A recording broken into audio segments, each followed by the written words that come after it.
Ashtatarashatashmad Srila Bhaktivedanta Narayan Goswami Maharaj Srila Gurudev Ki Jai. Nitil Pravishtam Vishnupad Ashtatarashatashmad Srila Bhaktivedanta Vaman Goswami Maharaj Ki Jai. Nitil Pravishtam Vishnupad Ashtatarashatashmad Srila Bhaktivedanta Swami Maharaj Srila Prabhupada Ki Jai.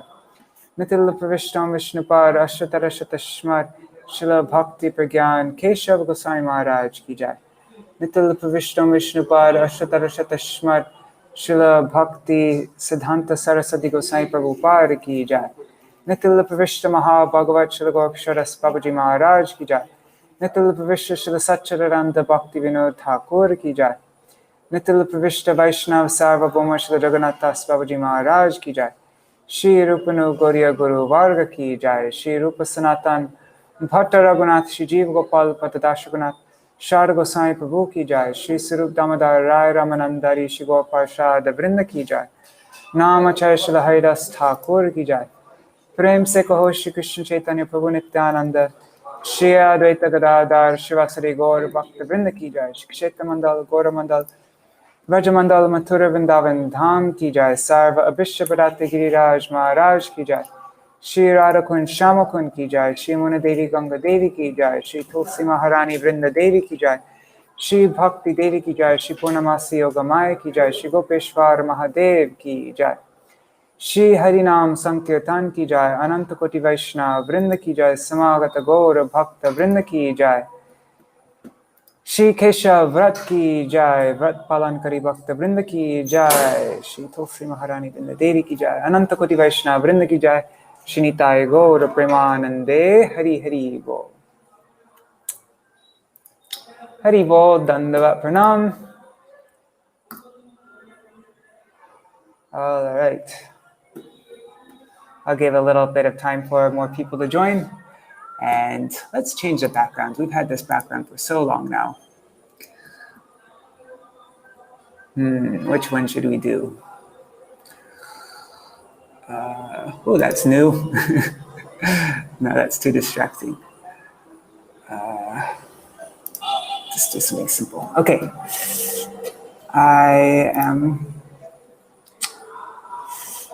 How about we read the translation now while we wait for people to come on?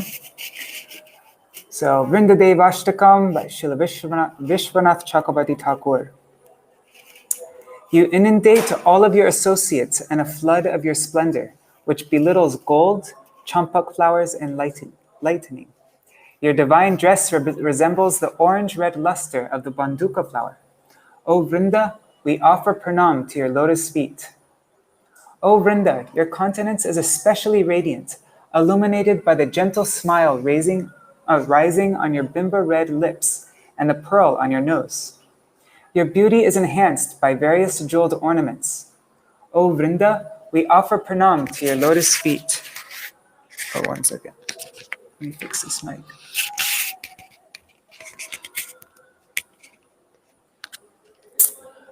The daughter of Vrishabhanu Maharaj, Srimati Radhika, has given you dominion over Sri Krishna's most glorious Sri Vṛndavan Dham, which is the crown jewel of all Vaikuntha planets. O Vṛndā, we offer pranam to your lotus feet. By your order, the buds, blossoms, flowers, bees, deer, and all other kinds of animals and birds, as well as the 6 seasons headed by spring, brilliantly decorate the kunjas where Sri Madhav enjoys his playful pastimes. O Vṛndā, we offer pranam to your lotus feet. Your adeptness at acting as a messenger makes it possible for the youthful couple of the kunjas to accomplish their playful, amorous pastimes, for which they are so eager. Who can properly describe your good fortune? O Vṛndā, we offer pranam to your lotus feet. The desire to behold the Ras Lila, attain residence in Sri Vṛndavan, and perform service to the lotus feet of your Lord and Lady is attained by a person through your mercy alone. O Vṛndā, we offer pranam to your lotus feet.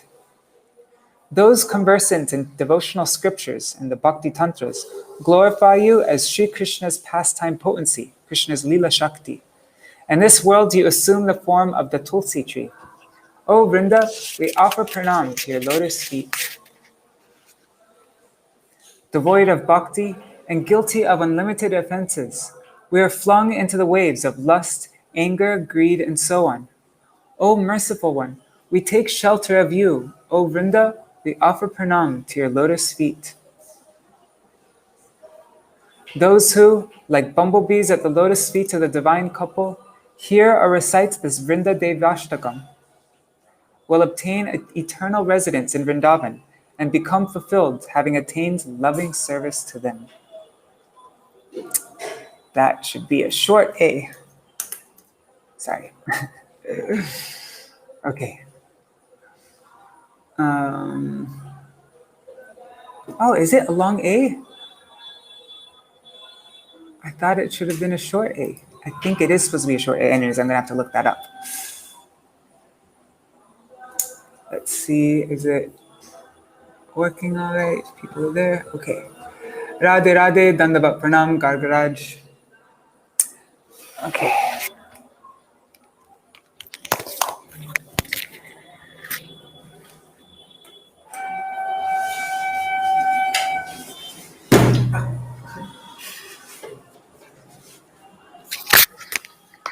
Oh, and just 1 second. Sorry, I should have done this before. Just want to make sure it's okay.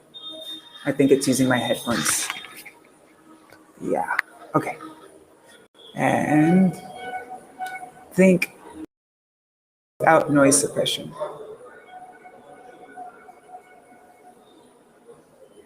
I don't know. Let me know if the background noise is too much for you.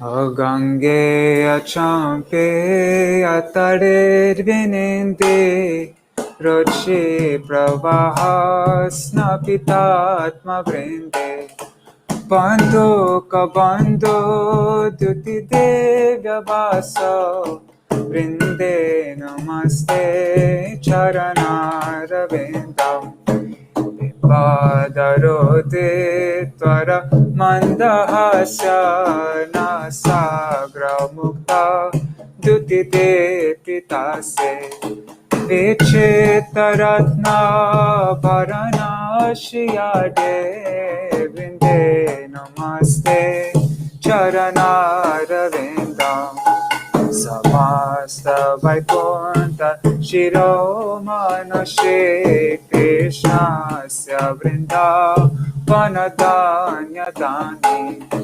Tattadikade Vrishabhanuputra Vrinde Namaste Charanaravindam Tvarāgyaya Pallava Pushpa Bringa Vrikati Virmadhavate Likunja Madhvati Virvanti Vibhushamana Vrinde Namaste Charanaravindam Tvadiyadutena Nikunja Yunor Atyutkayoke Divilasasiti Tvatsobhagam kena nirochatanka Vrinde Namaste Charanaravindam Rasabhilasho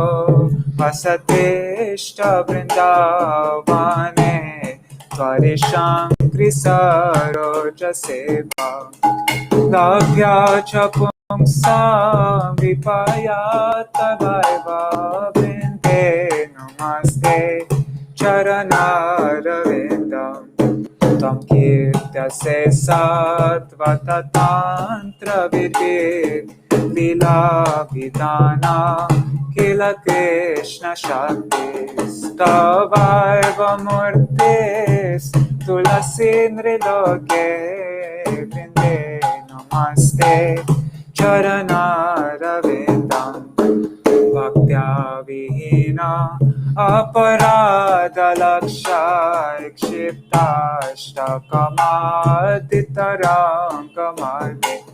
Akripa Mahitva Sharanam Prapana Vrinde Namaste Charanaravindam Vrindai Vṛndā-devyaṣṭakam Śrīnayat Patirva Vṛndā-vana-deshapadabja-bringa Saprapya Vṛndā-vana-nitya-vasa Prema Sevam Labhate Kritartha O Vrinde Namaste Charanaravinda Vrinde Namaste Charanaravinda O Vrinde Namaste Charanaravinda Vrinde Namaste Charanaravinda Jaya Vṛndā-devi Jaya Vṛndā-devi Vṛndā-devi Jaya Vṛndā-devi Jaya Vṛndā-devi Jaya Vṛndā-devi Vṛndā-devi Jaya Vṛndā-devi. Okay, I'm going to read the translation for this today. Wearing beautiful earrings wrought with clusters. What's this word wrought? Sorry. That doesn't matter. I'll look later. It sounds like a weird word here.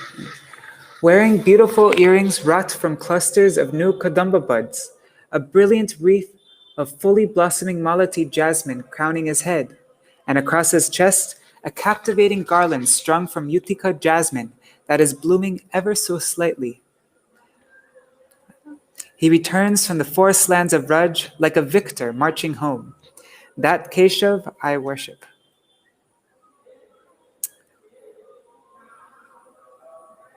I worship Keshav as he returns to Vraj from the forest lands, moving to and fro, cheerfully calling out to his divine Surabhi cows, Pishangi, Manikastani, Pranatashringi, Pingekshane, Mridangamukhi, Dhumale, Shabali, Hangsi, Vangsi Priye.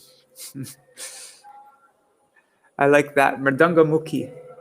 Mridanga-shaped face, head, cow. That's the name. Tender in their bosom bond of friendship, they are all veritable reservoirs of tasteful cowherd boy humor, as well as experts in singing, dancing, the arts, and sports. Mingling now in an array of splendid outfits on the paths into Vraj. I serve that Keshav who, with his words, makes these friends of his laugh with all their hearts as they return from the forest of pastures. Beads of perspiration gently lick his cheeks, which have painted by beads of perspiration gently lick his cheeks, which have been painted with charming designs of budding leaves using fragrant mineral colors, gold, red, white, and blue, collected from the hills of Giriraj Govardhan, while his restless curling locks of hair mocks a lustrous swarm of bees. I worship that Keshav as he returns to Vraj from the forests. Eager to see their newborn calves, who are safely restrained back in the Goshta village of Vraj, many of the white Dhavala cows dash ahead, carving up the earth with the points of their hooves. I worship that Keshav who is quick to summon them back to the front of the herd with the soft melodious tones of his flute as he proceeds back to Vraj from the forests. I worship that Keshav as he returns to Vraj from the forests, deftly beautifying the roads with countless footprints, distinct with the auspicious markings of a flag, thunderbolt, etc. While the restless cows run ahead, kicking up so much dust that it covers his garland of forest flowers, making it look a dark reddish gray. The gentle waves of the breeze ruffles the hem of his pitambar, and the tips of his peacock feather. The gentle waves of the breeze ruffles the hem of his pitambar and the tips of his peacock feather crown. From a distance, the sweet low sound of the long Murali flute he uses in his playful pastimes delights the hearts of all the ladies of Vraj, those of his mother's age, who are in their homes, and it causes the hair on their limbs to stand on end. Krishna's return, like a festival, has everyone excited. Thus, again and again, increasing the bliss in the heart of the Queen of Vraj, his mother Yashoda, He returns from the forest to Vraj. I worship that Keshav. And by the way, all these words in parentheses, this is all from Baladev Vijayabhushan's commentary. So we didn't just make this up. Rushing up to the path, the multitudes of beautiful girls, like so many goddesses of fortune, worship him with budding smiles and hundreds of dancing, crooked, sidelong glances, while his eyes, like honeybees, rove around the edges of their breasts, which, adorned with stunning blouses, appear to be bouquets of blossoming flowers. I worship that Keshav as he returns to Vraj from the forests. This is a grand festival of delight for the hosts of cowherd girls. If a person following the proper process of bhajan reads and recites this 8-part poem profusely, then may the bosom friend of Vishaka endow him with brilliant intelligence, granting him unwavering love, rati or bhav, for his lotus feet, and thereby delight him for all time.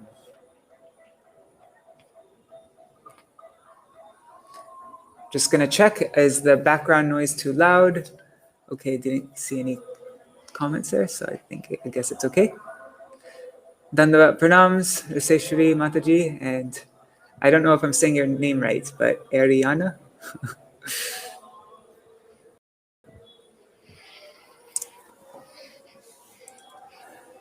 Nava Priyaka Manjari Rachita Karna Purashiyam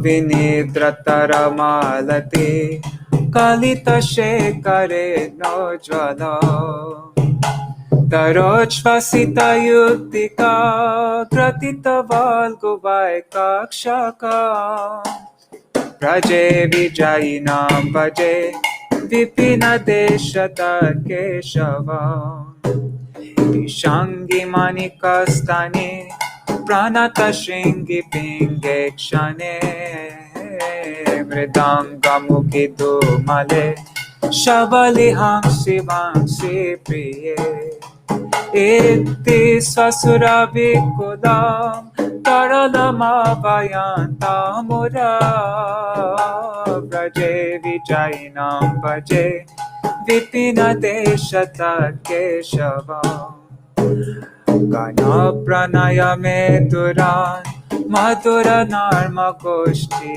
Kala Vilasa Nilayan Virat Vivida Vesha Vidotina Asagena Kila Saraya Patishuha Sayantam Gira Vraje Vijayinam Bhaje Vipina Deshata Keśavā Shamambu Kanika Vali Daravilida Kandantara Samura Girita Tubir Likita Charu Pantrankuram Udan Charali Mandale Duti Vidam Vivakralakam Vraje Vijayinam Bhaje Vipina Deshata Keśavā Nivata Navatarnaka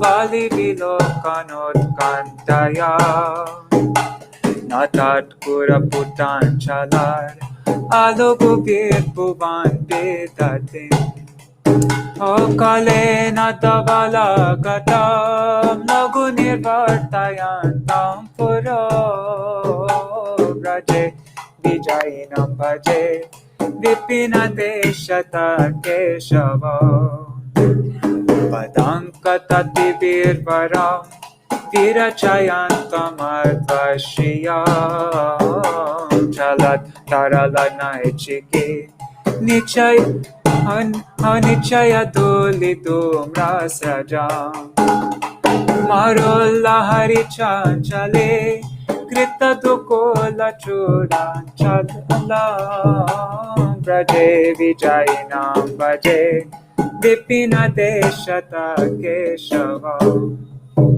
Vilasa Murali Kala Tvani birula sanmanasa Kshanara kila padavi Polakayantamantar grihe Muhurvidadatam hride Pramuditam cha Goshteshware Braje vijayinam bhaje Vipina deshata Keśavam Upetapati sundari Tati virabhiravyarchitam Smitam kurakaram pitar Natarapanga bhangeshatai Stanastavaka sancharan Nayana chanchari kanchala Braje vijayinam bhaje Vipina deshata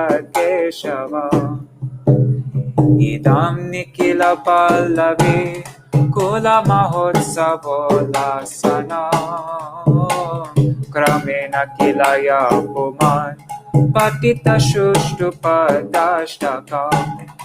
Atamujvaladiyam sada Nijapadara vindadvaye Ratim dadara chanchalam Sukayatad vishakasaka Braje vijayinam bhaje Vipinate shata Keśavam Braje vijayinam bhaje Vipinate shata Keśavam Braje vijayinam bhaje Vipinate shata Keśavam Braje vijayinam bhaje Vipinate shata Keśavam Braje vijayinam bhaje Vipinate shata Keśavam Jaya Keśavadev Keśavadev Keśavadev Jaya Keśavadev Jaya Keśavadev Jaya Keśavadev Keśavadev Jaya Keśavadev.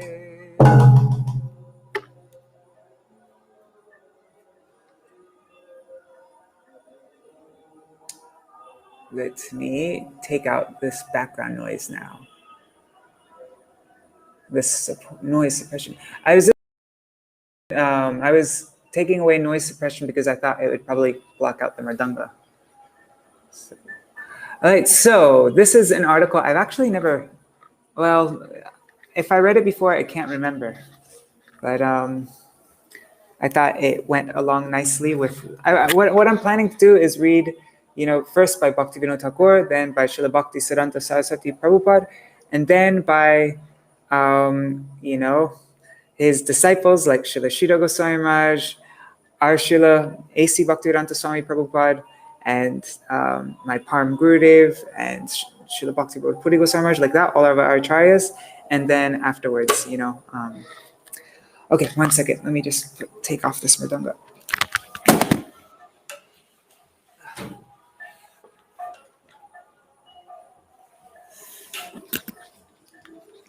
All right. Initiation into spiritual life. And this essay was originally penned in English in December 1928.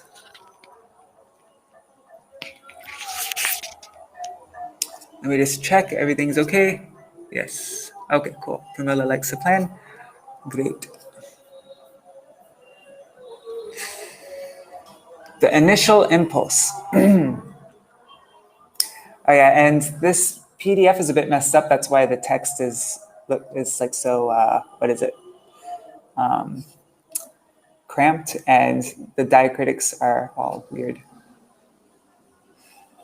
The initial impulse. The ceremony of diksha, or initiation, is that by which the spiritual preceptor admits one to the status of a neophyte on the path of spiritual endeavor. The ceremony tends to confer spiritual enlightenment by abrogating sinfulness.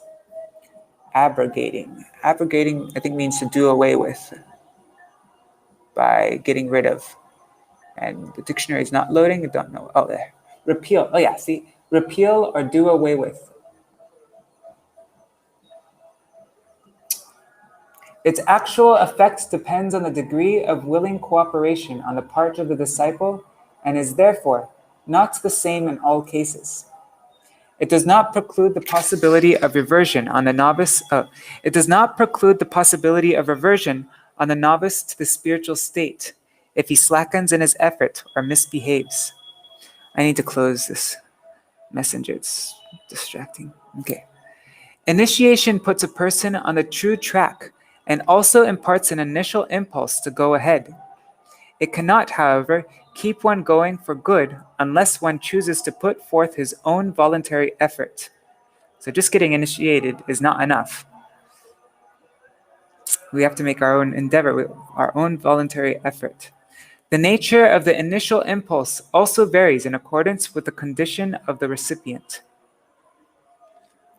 But although the mercy of the good preceptor enables us to have a glimpse of the Absolute and of the path of his attainment, the seed that is thus sown requires very careful tending under the direction of the preceptor if it is to germinate and grow into a fruit and shade-giving tree.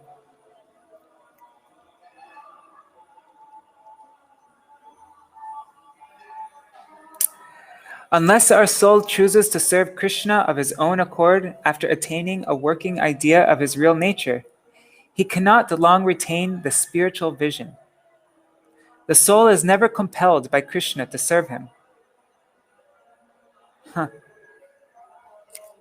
But initiation is never altogether futile.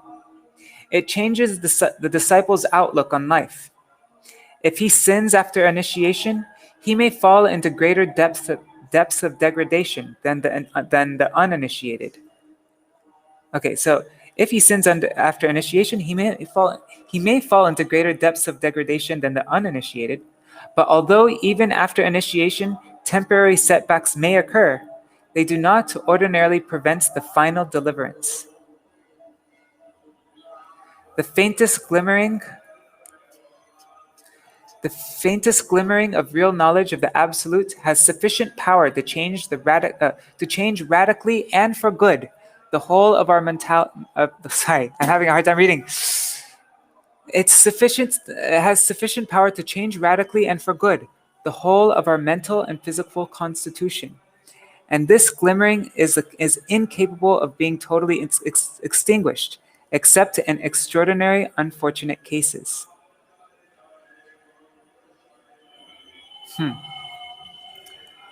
Treating the ailment of the soul.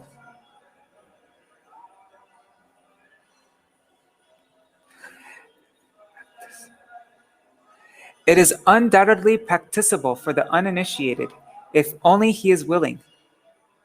To follow the directions of the preceptor that lead by slow degrees to the Absolute. The good preceptor is verily the saver of fallen souls. It is, however, very rarely that a person with modern culture feels inclined to submit to the guidance of another, especially in spiritual matters.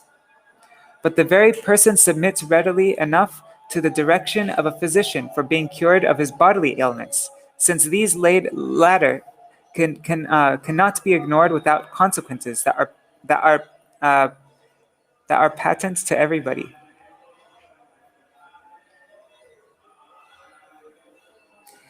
The evil that results from our neglect of the ailments of the soul is of a nature that paralyzes and deludes our understanding and prevents the recognition of itself. Its gravity is not recognized as it does not apparently stand in the way of our worldly activities with the same directness as the other.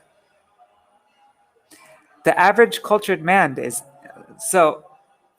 Yeah, we can notice our physical ailments, when we get sick and like that, but we don't recognize that we're spiritually sick. The average cultured man is therefore at liberty to ask questions without realizing any pressing necessity of submitting to the treatment of spiritual maladies at the hands of a really competent physician. The questions that are frequently asked are as these. Why should it be at all necessary to submit to any particular person or to subscribe to any particular ceremony for the purpose of realizing the Absolute, who by his nature is unconditioned? Why should Krishna require our formal declaration of submission to him, to himself? Would it not be more generous and logical to permit us to live a life of freedom in accordance with the principles of our perverted nature, which is also his creation? Admitting that it is our duty to serve Krishna, why should we have to be introduced to him by a third party? Why is it impossible for one to serve Krishna directly? I think this is probably an idea, especially that's prevalent in the West. You know, why do I have to surrender to a guru? Why can't I just approach God directly? And Srila Bhaktisiddhānta Sarasvatī Thakur, he wrote this in English for us Westerners.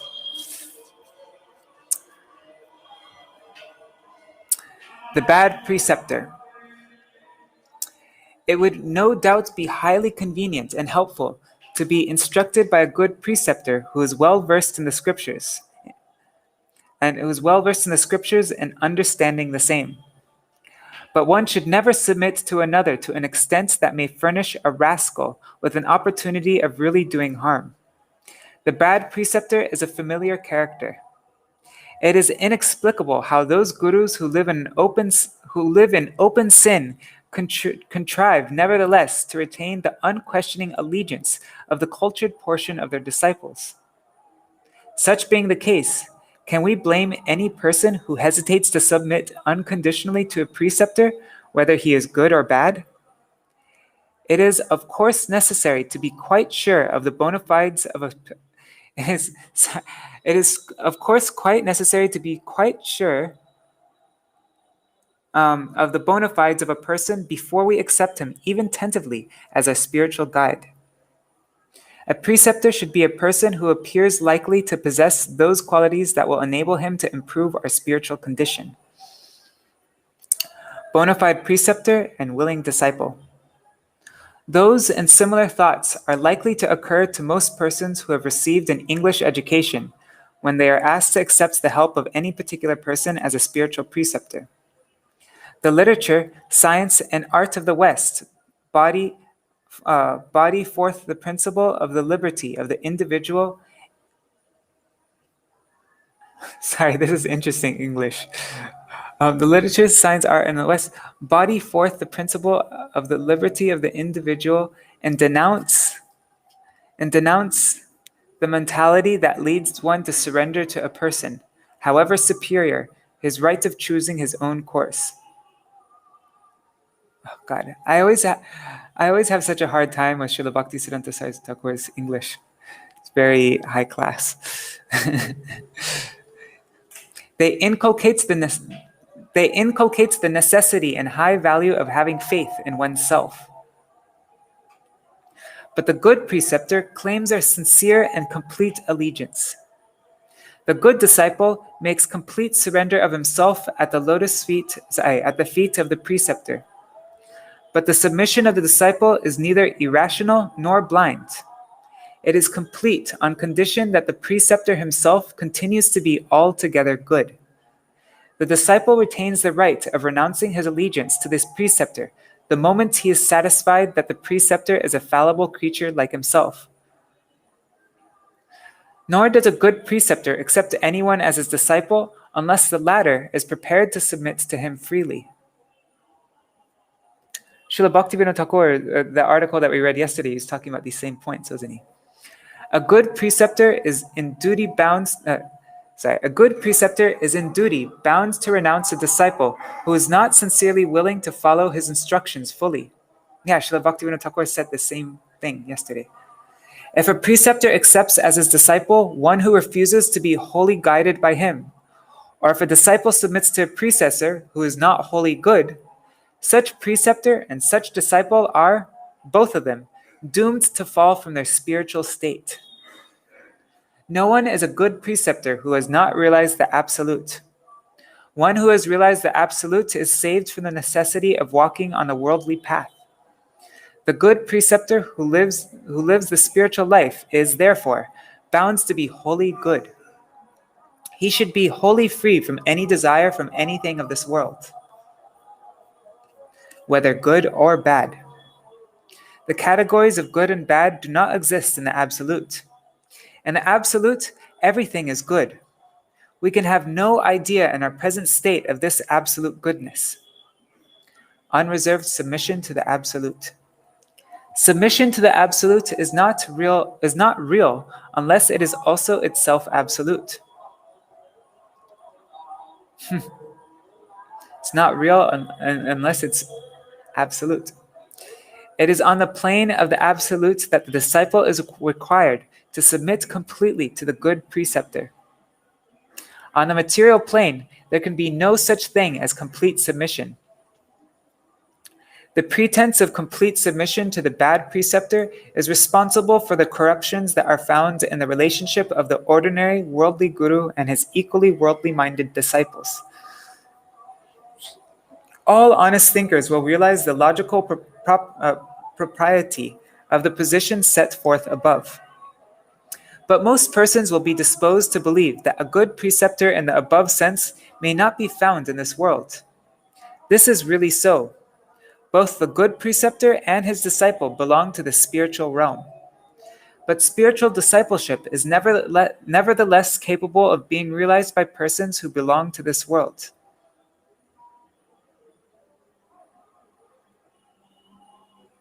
Otherwise, there would be no religion at all in the world. So there's no need to feel helpless. Spiritual discipleship is nevertheless capable of being realized by persons who belong to this world. Otherwise, there would be no such thing as Dharma. But because the spiritual life happens to be realizable in this world, it does not follow that it is the worldly existence that is capable of being improved into the spiritual. As a matter of fact, the one is perfectly incompatible with the other. Spiritualness and worldliness are completely incompatible with each other. They are categorically different from one another. The good preceptor, although he appears to belong to this world, is not really of this world. No one who belongs to this world can deliver one from worldliness. The good preceptor is a denizen of the spiritual world who has been enabled by the will of God to appear in this world in order to enable us to realize the spiritual existence. Liberty, a dream. The much vaunted individual, what's vaunted? Vaunted means praised or boasted about, especially in an excessive way. Okay. So the excessively celebrated.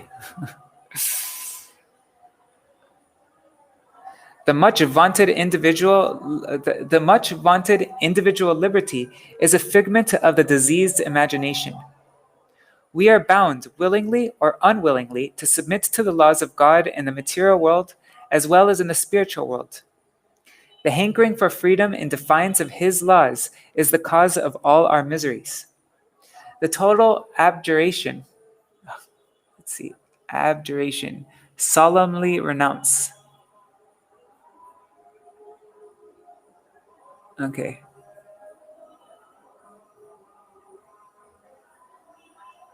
The total solemn renunciation of all hankering for such freedom is the condition of admission to the spiritual realm. In this world, we desire this freedom, but are compelled against our will to submit to the inexorable laws of physical nature. What's inexorable mean? Sorry, guys, impossible to stop or prevent. Okay. Okay, so in this world, we desire this freedom, but are compelled against our will to submit to the laws of physical nature, which are impossible to prevent. We can't stop the laws of physical nature. This is the unnatural state. Such unwilling forced submission does not admit us into the spiritual realm. In this world, the moral principle indeed claims our willing submission. But even morality is a curtailment of freedom necessitated by the peculiar circumstances of this world. But even morality is a curtailment of freedom, necessitated by the peculiar circumstances of this world. The soul who does not belong to this world is in a state of open or court rebellion against submission to an alien domination. By his very constitution, he is capable of submitting willingly only to the absolute. Sincerity and complete conviction. The good preceptor asks the struggling soul to submit not to the laws of this world, which will only rivet its chains, but to a higher law of the spiritual realm. The pretense of submission to the laws of the spiritual realm, without the intention of really carrying them out into practice, is often mistaken for genuine submission. The pretense of submission to the laws of the spiritual realm without the intention of really carrying them out into practice is often mistaken for genuine submission. It springs from the absence of fullness of conviction. In this world, the fully convinced state is non-existent. We are, therefore, compelled in all cases to act on make-believes. That is, the so-called working hypotheses. The good preceptor tells us to change this method of activity, which we have learned from our experience. Which we have learned from our experience of this world. Wait. What was that? Sorry. The good preceptor tells us to change this method of activity, which we have learned from our experience of this world. And he invites us, first of all, to be really and fully informed of the nature and laws of the other world, which happens to be eternally and categorically different from this phenomenal world. If we do not sincerely submit to be instructed in the alphabets of the life eternal, but go on perversely asserting, however unconsciously, our present processes and so-called convictions against the instructions of the preceptor in the period of non-vitiate, we are bound to remain where we are. I don't know this word. Novitiate. I think that's how you say it. Novitiate. The period or state of being a novice, especially in a religious order. Okay, novitiate. Okay. So, wait, I didn't get that. We do not sincerely submit to be instructed in the alphabets, however unconsciously. Present processes and so-called convictions against the instructions of this period. We are bound to remain where we are. Okay, got it. This also will amount to the practical rejection of all advice, because the two worlds have nothing in common, though at the same time, we naturally fail to understand this, believing all the time in accordance with our accustomed methods that we are at any rate partially following the preceptor. Okay. But as a matter of fact, when we reserve the right of choice, we really follow ourselves, because even when we seem to agree to follow the preceptor, it is because he appears to be in agreement with ourselves. But as the two worlds have absolutely nothing in common, we are only under a delusion when we suppose that we really understand the method or the object of the preceptor, or in other words, reserve the right of assertion of the apparent self. Finding the good preceptor. Faith in the scriptures can alone help us in this otherwise unpracticable endeavor. We believe in the preceptor with the help of the Shastras when we understand neither.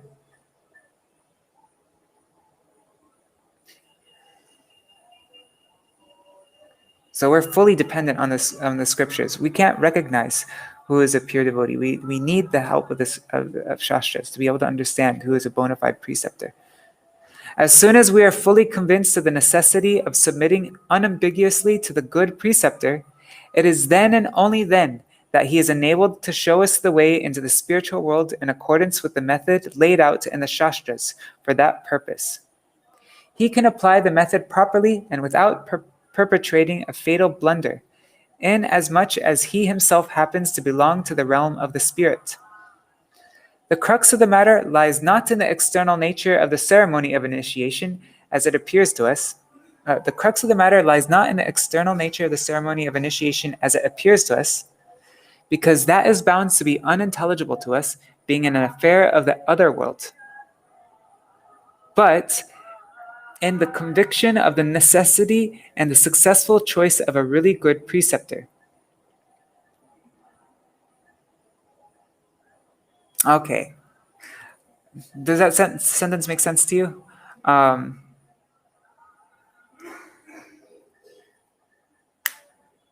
It's not as it appears to us, but it is in the conviction of the necessity and the successful choice of a really good preceptor.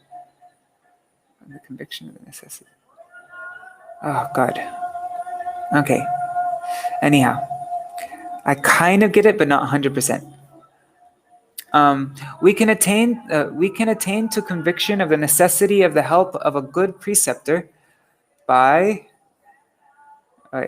We can attain to the conviction of the necessity of the help of a good preceptor. Sorry. By the exercise of our unbiased reason in the light of our ordinary experience.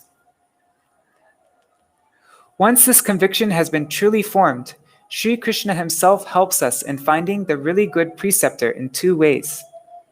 In the first place, he instructs us in the first place, Krishna helps us, he instructs us as regards the character and functions of a good preceptor through the revealed Shastras. In the second place, he himself sends to us the good preceptor at the moment we are at all likely to benefit by his instructions. The good preceptor also comes to us when we reject him. Huh? He comes to us when we reject him? I don't get that. And in such cases also, it is certainly Krishna who sends him to us for no reason whatsoever. Ah, okay, I got it. Yes. So even when we reject him, the good preceptor also comes to us, being so merciful, right? Is that understanding it right?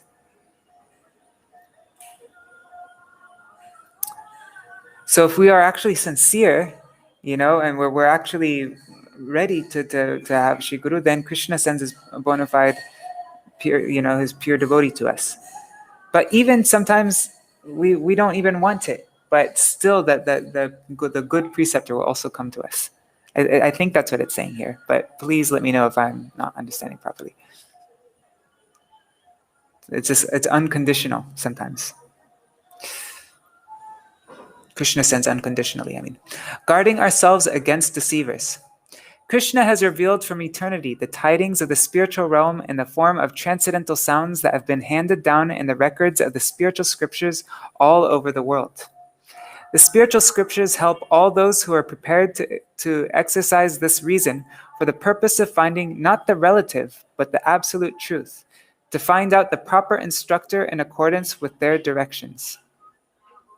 The only good preceptor is he who can make us really understand the spiritual scriptures and enable us to realize the necessity and the nature of submission to the process laid down in them.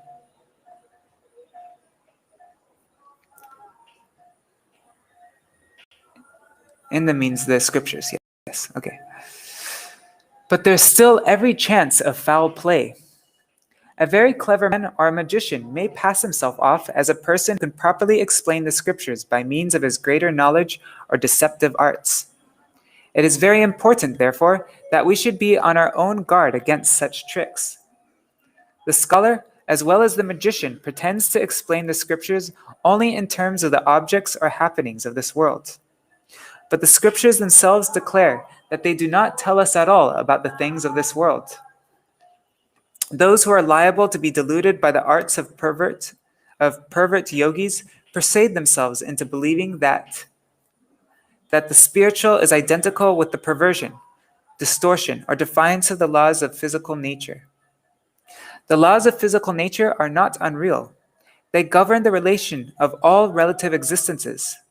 In our present state, it is therefore always possible for another who possesses the power or the knowledge to demonstrate the merely tentative character of what we choose to regard as our deepest convictions by exposing their insufficiency or inapplicability. But such surprises belong to the realm of the phenomenal and have nothing to do with the absolute. Those who have an unspiritual partiality for scholarship or for magic fall into the clutches of the pseudo-religionists. The serious plight of these victims of their own perversity will be realized from the fact that no one can be delivered from the state of ignorance by the method of compulsion. It is not possible to save the man who refuses on principle to listen to the voice of reason. The empiric pedants are no exception to this rule. Pedants, a person who is excessively concerned with minor details and rules or displaying academic learning. Okay, so it's the academics who rely on their own ability are no exception to this rule. They also won't be able to understand the voice of reason. In conclusion, the plain meaning of the Shastras should therefore be our only guide in the search of the good preceptor when we actually feel the need of his guidance. The scriptures have defined the good preceptor as one who himself leads a spiritual life. It is not any worldly qualifications that make the good preceptor.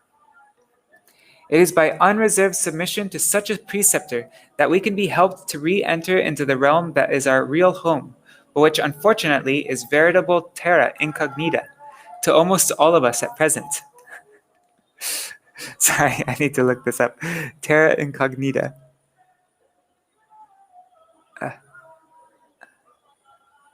Anyways.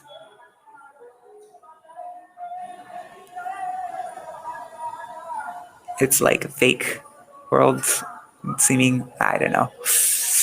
This realm is inaccessible to body and mind alike, which are the result of the disease of abuse of our faculty of free reason and the consequent accumulation of a killing load of worldly experiences, which we have learned to regard as the very stuff of our existence.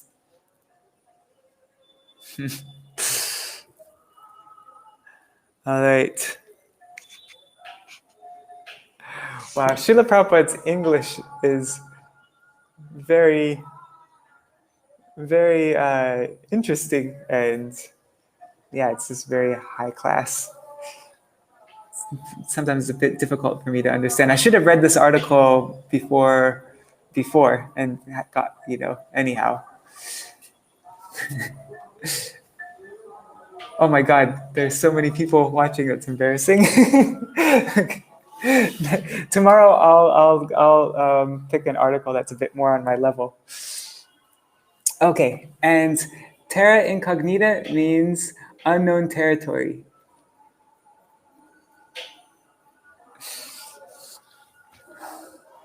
Thank you, Revati. Unknown land, unknown territory. Thank you, Ariana.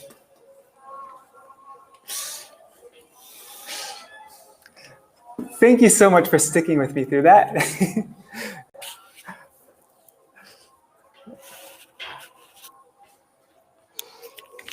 You were very patient to stick with me as I was trying to figure out all the different sentences. Okay. I'm just going to end with a quick Mahamantra. Tomorrow, I think the reading will be a bit more smooth, though. That was difficult. Hare Krishna, Krishna Krishna, Hare Hare, Hare Rama, Rama Rama, Hare Hare, Hare Krishna, Krishna Krishna, Hare Hare, Hare Rama, Rama Rama, Hare Hare, Hare Krishna, Krishna Krishna, Hare Hare, Hare Rama, Rama Rama, Hare Hare, Hare Krishna, Krishna Krishna, Hare Hare, Hare Rama, Hare Rama, Rama Rama, Hare Hare, Hare Krishna, Hare Krishna, Krishna Krishna, Hare Hare, Hare Rama, Hare Rama, Rama Rama, Hare Hare, Hare Krishna, Hare Krishna, Krishna Krishna, Hare Hare, Hare Rama, Hare Rama, Rama Rama, Hare Hare, Hare Krishna, Hare Krishna, Krishna Krishna, Hare Hare, Hare Rama, Hare Rama, Rama Rama, Hare Hare, Nitai Gaur Hari Bol, Hari Bol, Hari Bol, Nitai Gaur Hari Bol, Nitai Gaur Hari Bol, Hari Bol, Hari Bol, Nitai Gaur Hari Bol.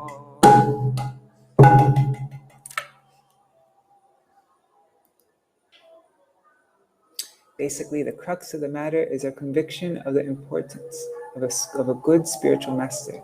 The external nature is the external nature of the ceremony will be understood only once the spiritual master is bona fide. Yes, that sounds right. That makes sense now. Thank you for that.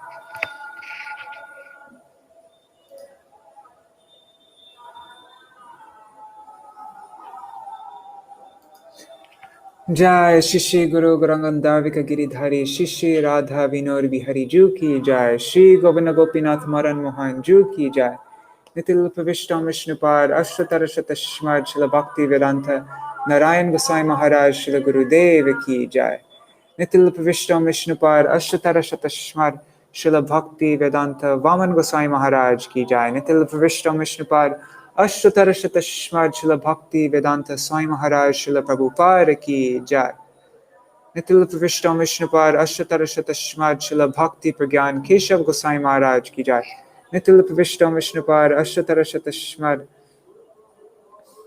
Shila Bhakti. Oh, we have Shila Bhakti Vallabha Tirtha Gosai Maharaj disciple here. Nitil Pavishtam Vishnupad Ashtatarashatashmad Shila Bhakti Dait Madhav Gosai Maharaj Ki Jai Nitil Pavishtam Om Vishnupad Ashtatarashatashmad Shila Bhaktisiddhānta Sarasvatī Gosai Prabhupāda Ki Jai Tadiya Parshad Vṛndā Ki Jai Namacharya Shila Haridas Thakur Ki Jai Nitil Pavishtam. Whoa, what did I do? I just totally went blank.